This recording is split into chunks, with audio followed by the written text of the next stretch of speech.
2024 জুলাই হওয়া গণঅভ্যুত্থানে যেমন ছড়িয়ে পড়ে পুরো ঢাকায়, তেমনি পুরান ঢাকাও হয়ে পড়ে গুরুত্বপূর্ণ হটস্পট। জগন্নাথ বিশ্ববিদ্যালয় আর বেশ কয়েকটি বড় শিক্ষা প্রতিষ্ঠান থাকায় শিক্ষার্থী আর সাধারণ মানুষ নেমে আসেন প্রধান সড়ক আর অলিগলিতে।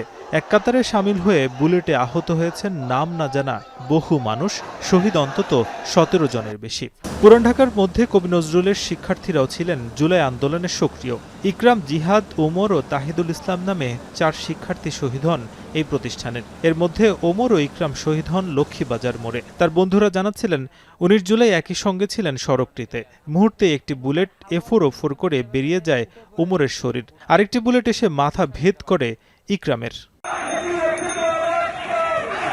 কবি নজরুলের মতোই পাশে সোহরাওয়ার্দী কলেজের শিক্ষার্থীরা সেদিন লক্ষ্মীবাজার তাঁতীবাজার মোড় অবরোধ করেছিলেন। এতে প্রতিষ্ঠানটির 2 শিক্ষার্থী শহীদ হয়েছেন।